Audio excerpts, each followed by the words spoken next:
Ini saya mau terus terang aja. Coba renungkan kata-kata saya dengan kecerdasan. Saya sedang berpikir kewarasan ini supaya kalian waras. Nabi Muhammad berharap kita sudah mengalami Al-Fatihah bukan hafal.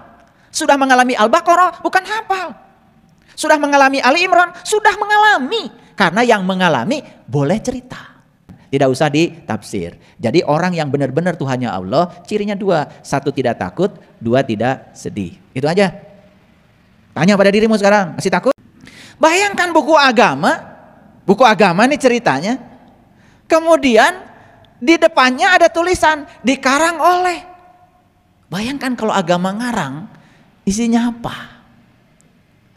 Isinya kan halusinasi. Tapi kalau ditulis oleh, kan agak lumayan, walaupun masih ngarang. Ini ngerti nggak saya bicara? Ini saya mau terus terang aja. Coba renungkan kata-kata saya dengan kecerdasan. Saya sedang berpikir kewarasan ini supaya kalian waras. Makanya 3 surah terakhir semua kul. Artinya apa? Artinya Nabi Muhammad berharap kita sudah mengalami Al-Fatihah bukan hafal. Sudah mengalami Al-Baqarah bukan hafal. Sudah mengalami Ali Imran, sudah mengalami. Karena yang mengalami boleh cerita. Yang gak ngalamin suruh cerita kan ngarang isinya. Paham maksud saya? Bisa bedakan. Ini orang ngarang atau cerita yang sebenarnya. Bisa bedakan? Bisa. Makanya disitulah kita harus punya filter. Mana bohong, mana kebenaran. Karena yang kebohongan kalau diulang berkali-kali, lama-kelamaan juga dianggap kebenaran. Betul nggak?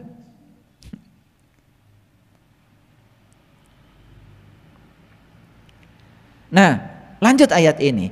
Innalladzina qalu rabbunallah. Sesungguhnya orang-orang yang mengatakan Tuhanku adalah Allah, sumastaqamu. Maka dia kemudian teguh pendirian dengan ucapannya. Gitu nggak kalian? Ya akan teguh pendirian kalau yang dikatakan pengalaman. Tapi kalau kalian mengatakan Tuhanku Allah, kenal enggak? Tahu enggak? Padahal dia bersamamu, lebih dekat kepadamu dari urat nadi lehermu. Gak berusaha untuk mengenalnya. Ujuk-ujuk mengatakan Tuhanku Allah. Jujur nih, saya mau nanya. Orang itu dikatakan sholat menyembah Allah, kalau sepanjang sholat dia mengingat Allah. Itu dikatakan menyembah Allah. Kalau sholat diartikan menyembah, nggak apa-apa. Untuk yang dasar belajarnya nggak apa-apa. Saya anggap nggak apa-apa dulu. Karena di Quran dikatakan innani anallah la ilaha illa anna fa'budni wa aqimis sholata li zikri. Dikatakan menyembah Allah kalau sholatnya mengingat Allah. Clear sampai sini? Jujur nih. Kalian sholat ingat piring enggak? Berantakan di dapur? Ingat apa yang kalian sembah? Saya nggak bilang ya. Kalian ketika Allahu Akbar ingat cucian nggak berantakan? Apa kalian sembah? Tapi lucunya semua orang kalau ditanya, tadi kamu sholat nyembah siapa? Semua ngakunya nyembah Allah. Untung aja Allah tuh diem.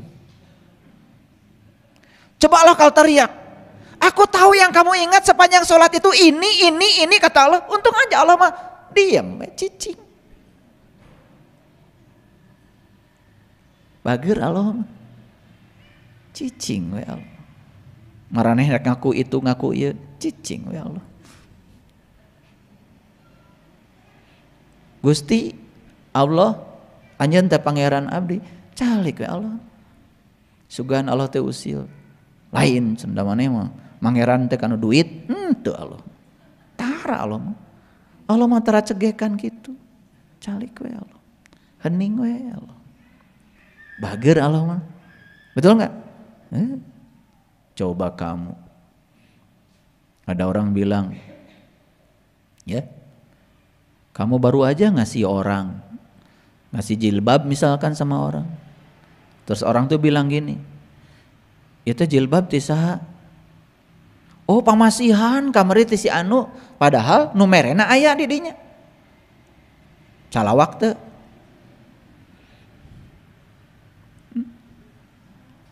Oh pasti. Gak tahu terima kasih. Saya yang ngasih. Yo pasti gitu kan. Itulah bedanya kita dengan Allah. Allah mah calik. Ngerti maksud saya? Innal ladzina qalu rabbunallah tsumastaqamu. Teguh pendirian itu akan muncul kalau kita sudah mengalami. Tatanazzala alaihimul malaika, maka akan muncul dalam dirinya malaikat. Apa malaikat? Malaikat dari kata malak, milik, malakaini, malaikatun. Artinya adalah karep, tekad. Sering kan ngomong malaikat tapi gak ngerti kalian? Itu ngasal aja. Nanti suatu saat saya bahas malaikat yang 10. Itu semua ada dalam diri kita. Sudah lihat belum? Pelajarannya cuma ngapalin dari kecil. Betul nggak? Pinter kalau kalian tanya 10 malaikat sekarang pasti hafal semua. Jibril, Mikail, Israfil, Ijrail, Mungkar, Nakir, Malik, Ridwan, apa lagi? Raqib, Atid. Tahu. Kamu bikin kesalahan, siapa yang tahu? Raqib. Kan kamu yang tahu. Kamu bikin kebaikan, siapa yang tahu? Kan kamu. Kamu bikin kebaikan, kamu yang tahu. Kamu bikin kesalahan, kamu yang tahu. Mana Raqib, mana Atid? Itu sadar wae ti baheula teh.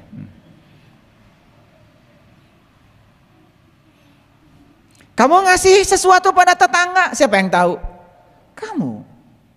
Kamu pelit ke tetangga, siapa yang tahu? Kamu. Siapa yang tahu? Kamu. Siapa yang mencatat amalmu? Ya kamu. Tahu sekarang Raqib? Masih bingung? Udah kalau gitu nanti aja.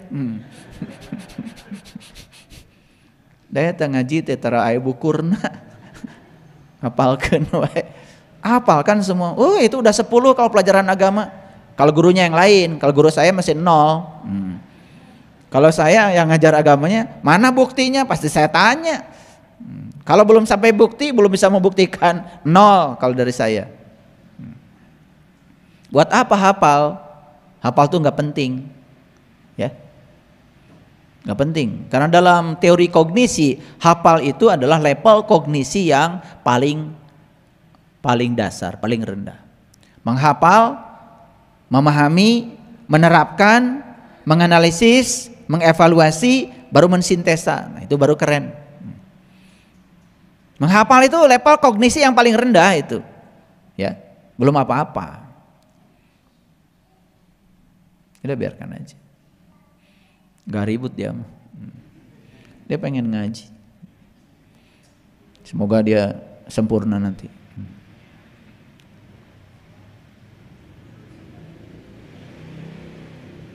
Lanjut. Oke, baik.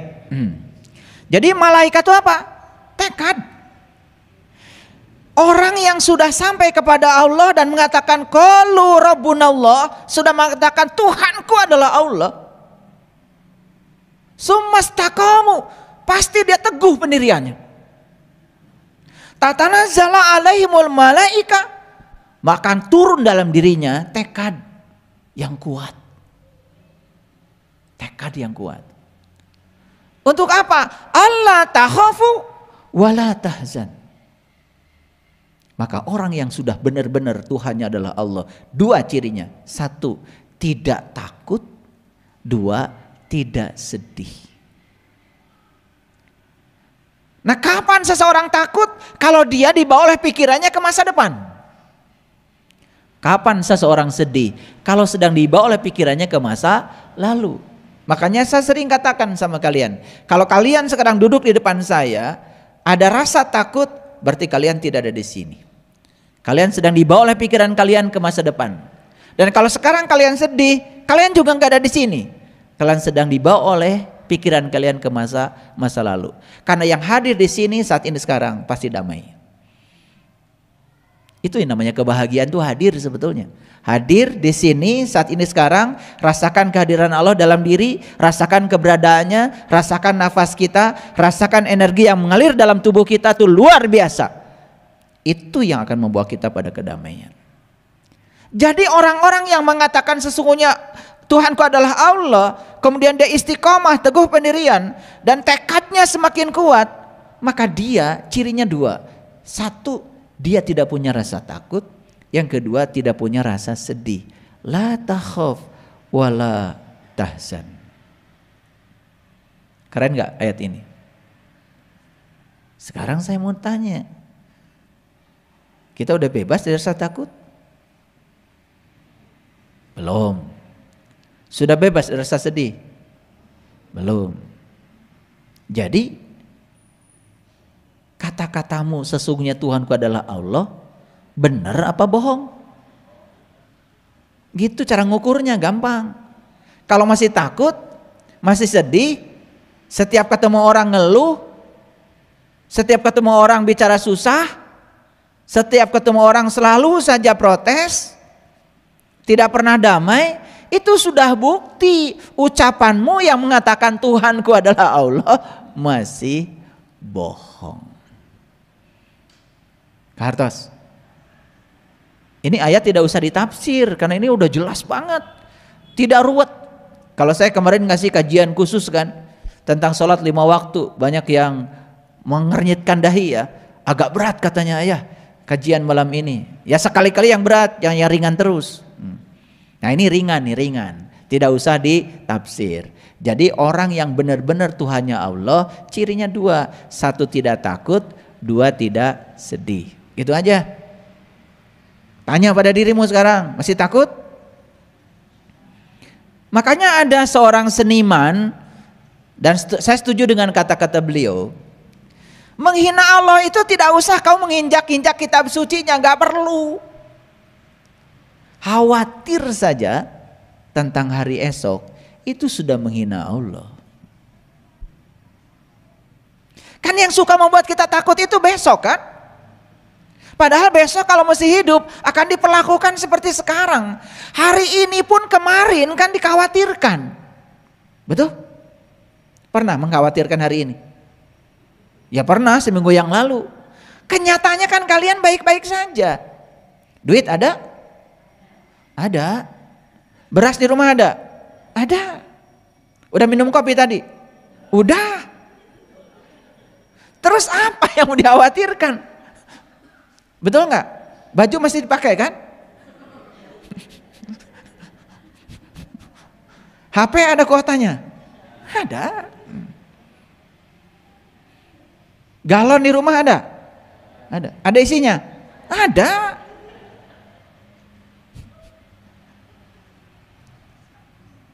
Ngerti maksud saya? Jadi kalau dipikir-pikir ya, sebetulnya kalau kita mau hadir di sini saat ini sekarang, apa yang mau kita takutkan? Apa yang kita khawatirkan? Betul? Ada nggak yang berencana tadi pagi mau minum kopi di sini? Enggak kan? Tapi sampai sini kopi ada. Siapa yang mengadakan? Yang mengadakan siapa? Ya semesta itu bekerja seperti itu. Begitu kamu tidak khawatir, tidak cemas, ya ada. Semakin khawatir, semakin cemas, semakin tidak ada. Jadi kalau nggak ada kopi, karena kamu mencemaskan tidak ada. Kenapa ada kopi? Karena tidak dicemaskan, tidak adanya. Kan ada. Paham maksud saya? Iya. Saya kemarin ke rumah sakit Santosa sama istri saya. Begitu masuk, ya mobil itu luar biasa padat kalau sore. Ya udah, saya dengan istri saya ya terbiasa. Ya udah, pasti ada parkir buat kita. Begitu saat Begitu saya datang, ada yang keluar. Masa orang selamanya di situ? Dan pas banget gitu, pas dia keluar, saya masuk. Udah, dapat parkir yang nyaman. Nah, orang-orang yang susah dapat parkir, karena sejak awal sudah berpikir, saya nanti susah dapat parkir. Takut nggak dapat parkir, semakin nggak dapat. Ini yang ringan-ringan dulu, supaya gampang. Jadi kalau orang sudah mengatakan Tuhanku adalah Allah, cirinya cuma dua, gak takut, gak sedih. Maaf ya kalau saya meragukan kalian. Maaf. Karena setiap ketemu yang diceritakan tuh ketakutan aja. Betul nggak? Iya.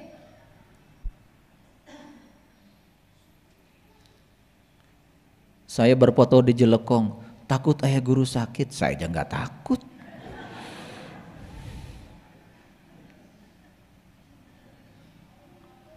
Jalan buat Jelekong, takut nggak ada biayanya, saya aja nggak takut. Makanya kenapa saya turun tangan, karena saya nggak takut. Makanya ada aja duitnya. Pegawai di sana bilang, nggak tahu mereka panggil saya ayah semua. Mungkin karena yang lain panggil saya ayah gitu. Ya. Ayah katanya, kami ini bakal lanjut kerja. Takut. Ya kan? Iya, rentah. Padahal sebetulnya nggak usah takut. Ya, kerja aja. Pikirkan saja, saya ada duitnya kan gitu. Daripada membicarakan yang kita tidak suka, bicarakan saja yang kita suka. Kan sesederhana itu. Bicarakan saja kalau pekerjaan akan berlanjut, daripada ngobrol pekerjaan tidak berlanjut. Betul nggak? Kan itu yang kita mau. Anehnya kita itu pengen A, tapi yang dibicarakan B. Gitu. Kan buktinya sekarang begitu dibuka wakaf semen, ngucur terus. Ada yang 50, ada yang 100, nggak apa-apa, semen kok. Satu sak dengan 10 sak sama, dan dipakainya juga sasak-sasak. Betul nggak? Iya. Masa saya nggak pernah melihat kecil besar nggak? Karena begitu kita semuanya kompak, ternyata bisa. Sebetulnya yang menyebabkan kita tidak bisa itu pikiran kita. Karena kita sudah berpikir tidak bisa. Makanya begitu kita berpikir mungkin, semua jalan terbuka. Begitu berpikir tidak mungkin, semua jalan tertutup. Ini harus kita perhatikan. Oke, lanjut. Jadi ciri orang yang sudah sampai kepada Allah, cirinya dua, gak takut dan gak sedih. Dan gembirakanlah mereka dengan jannah yang telah dijanjikan Allah. Di sini dikatakan wa absyiru bil jannatil lati kuntum tuadun. Itulah jannah. Jannah itu sekarang di sini. Kalau gitu saya mau tanya, pintar nggak kalian jawabannya? Kapan surga itu bisa kita raih saat ini? Kapan? Syaratnya apa? Tidak takut, tidak sedih. Gitu aja. Hayang surga, jangan takut, jangan sedih. Begitu nggak takut, nggak sedih, langsung surga diberikan saat ini juga. Karena Allah udah bilang, wa absyiru bil jannatil lati kuntum tu'adun. Dan semua orang yang sehari ini masih takut, neraka. Semua orang yang sekarang masih sedih, neraka. Dijieun kesorangan. Nanti kita selidiki di mana rasa takut itu tinggal. Nah, kita kejar nanti. Kita kejar tuh rasa takut itu. Di mana alamatnya? Mau saya tunjukkan alamatnya? Ternyata rasa takut itu alamatnya di pikiranmu, bukan di luar. Bahkan pikiran itu sering membuat drama yang lebih menakutkan daripada kenyataan. Kan sok itu. Betul nggak? Jelas hari ini suami ada, istri ada, dar teh ngobrol. Pak, lamun ibu maut tuh dipaseakeun teh. Iya, apalagi ditanya, "Pah, mun ibu maot ke, papa nikah deui moal." Pipasehan, padahal kenyataan hirup kene eta teh. Itu kan sebetulnya di pikiran. Makanya coba hindari pipasehan. Jika deui dongeng nu bagus. Betul nggak? Iya, kenapa tidak ditanya tuh? Ya, papa tuh ingin ibu seperti apa? Gitu. Daripada mun ibu maot, rek maot penyamaot. Itu kadang-kadang kita terjebak oleh obrolan-obrolan yang nggak penting, ya. Dan akhirnya pasnya gede, cuman karena begitu. Karena sebetulnya dia memancing, ingin jawabannya begini kan sebetulnya. Mun ibu maot, bapak nikah deui. Oh, atuh. Gitu. Padahal geus maot makan teu apal. Nah di pikiran teuing, apaan can kejadian. Aduh. Tahu sekarang alamat rasa takut. Makanya saya waktu mau membebaskan rasa takut, saya cari dulu alamatnya. Begitu tahu alamatnya saya kejar dia. Makanya saya gampang sekali karena rasa takut itu alamatnya sudah ketemu oleh saya. Ternyata terjauh di dia. Mari kita buktikan. Karena saya sudah bilang ngaji dengan saya itu pakai bukti. Ya, karena saya nggak mau ngaji omong kosong. Nah, mari kita lihat sekarang. Jadi ulangi dulu. Pengen surga? Jawab dulu dong, pengen surga. Syaratnya apa? 1, jangan takut. 2, jangan sedih. Itu aja syaratnya. Jadi kalau ada orang bilang surga itu syaratnya kudu iya kudu itu, bohong. Bohong, karena Quran mengatakan wa absyiru bil jannatil lati kuntum tuadun, surga yang dijanjikan sekarang juga aku akan berikan kepadamu andai kamu bebas dari rasa takut dan rasa sedih. Sekali lagi, kapan kita takut? Kalau pikiran membawa kita ke masa depan. Kapan kita sedih? Kalau pikiran kita membawa ke masa lalu. Makanya hadir saja di sini saat ini sekarang eta surga teh. Hese ngaji surga tiba heula teu apal-apal. Jaga deui surga teh, jaga deui. Surga mah ayeuna. Syaratnya cuma 2, tidak takut dan tidak sedih. Nah, sekarang gimana caranya supaya kita tidak takut? Gimana caranya supaya kita tidak sedih? Paham ya? Caranya sederhana. Selalu membawa pikiran kita ke sini, saat ini, sekarang. Makanya masa depan itu tidak ada. Besok itu tidak ada. Buktinya apa? Naik angkot. Ada tulisan, hari ini bayar, besok gratis. Isuk naik angkot deui. Bayar ente. Tuh. Kan isuk teh eueuh. Supir angkot ditanya, "Nah, Pak bayar?" "Kan hari ini." "Oh, berarti gratisnya besok." "Iya, besok." "Besok naik angkot deui." "Nah, Pak bayar?" "Kan ayeuna mah. Ayeuna. Isuk gratis mah." Betul. Gitu aja. Cuman kita nggak pernah belajar, ya. Oke. Lanjut sekarang. Nah, sekarang kita tanya Quran. Kata Quran seperti apa? Yuk kita lihat. Kata Quran, kan saya tadi kasih judul nih kajian hari ini. Apa judulnya? Neraka yang paling besar adalah menjadi tawanan dari rasa takut. Betul? Nah, jadi bukan neraka kecil lagi kalau kita dipenjara oleh rasa takut. Itu neraka yang paling besar. Nah, sekarang kita bahas dulu apa neraka itu. Kata Quran surat Hud, ini sering saya bahas. Adapun orang-orang yang celaka. Siapa yang celaka itu? Tadi yang selalu takut, yang selalu sedih, cilaka eta teh. Cilaka ku pola sorangan. Karena takut maka dia akan menarik yang menakutkan datang. Karena sedih dia akan menarik kesedihan datang. Itu namanya like attracts like. Yang serupa menarik yang serupa. Maka Allah mengatakan, adapun orang-orang yang celaka, maka tempatnya adalah neraka. Di dalamnya mereka masih menarik dan mengeluarkan nafas.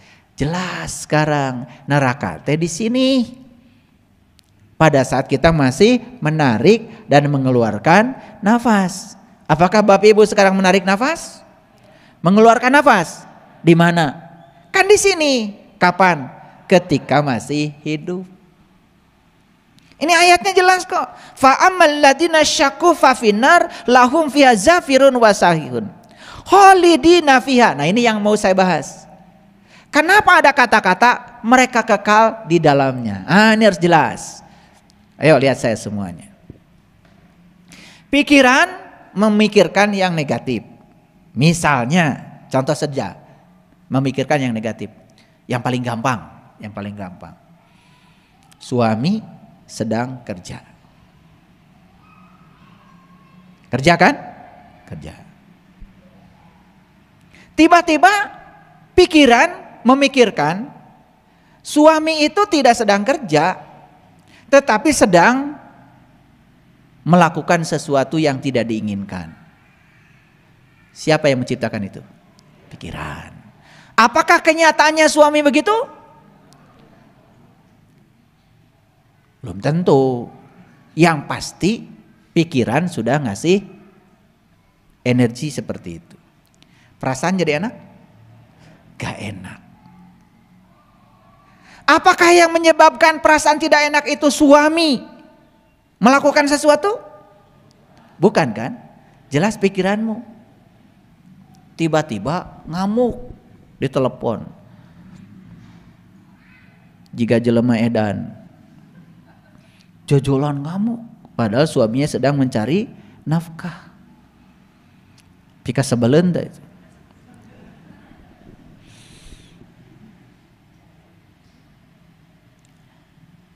Apa yang terjadi?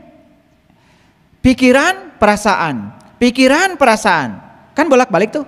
Pikiran buruk, perasaan juga buruk. Perasaan buruk, pikiran juga buruk. Karena menurut riset, pikiran dan perasaan itu hubungannya timbal balik. Nah, apa yang terjadi? Begitu pikiran negatif, perasaan negatif, hasilnya negatif.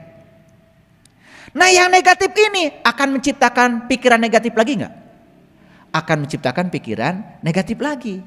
Akan menciptakan perasaan lebih negatif lagi. Kejadiannya lebih negatif lagi. Jadi terus itu namanya khalidina fiha. Itu yang disebut dengan abadi. Kan selama ini mah kita teh ari ngerti abadi teh bukan begitu. Mun urang geus asup ka neraka cenah dibeuleum tah ku Allah. Dendaman tah Allah. Moal kaluar deui cenah. Khalidina fiha. Saneng-neng cenah di jero piraku. Pemadam kebakaran wae anu kabeuleum dijahit. Ya Allah cenah. Meuleum hamba yang dicintaina saneng-neng. Hayang gaduh Allah gitu. Allah saya enggak gitu.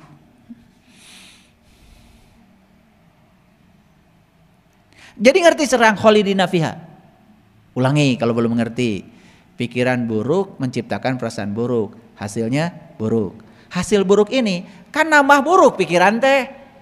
Perasaan tambah buruk lagi. Atau hasilnya lebih buruk lagi. Yang lebih buruk nambah lagi. Kan begitu. Paham sampai sini? Jadi sebetulnya siklus keburukan itu ternyata semakin berbahaya. Karena itu khalidina fiha. Itu. Nah, jadi sekarang nyambung ya. Kalau surga itu tidak takut, tidak sedih. Karena takut kehilangan jadi cemburu. Takut kehilangan jadi posesif. Takut kehilangan jadi sieun. Betul nggak? Kan sebetulnya itu neraka semua. Itu tuh semua ilusi pikiran sebetulnya. Kenyataannya kan tidak begitu. Ngartos ya teh. Bisi we. Mun teu ngarti saudah gede saya stop aja ngaji. Ya. Segitu sudah jelas masih teu ngarti keneh. Saya yang bingung.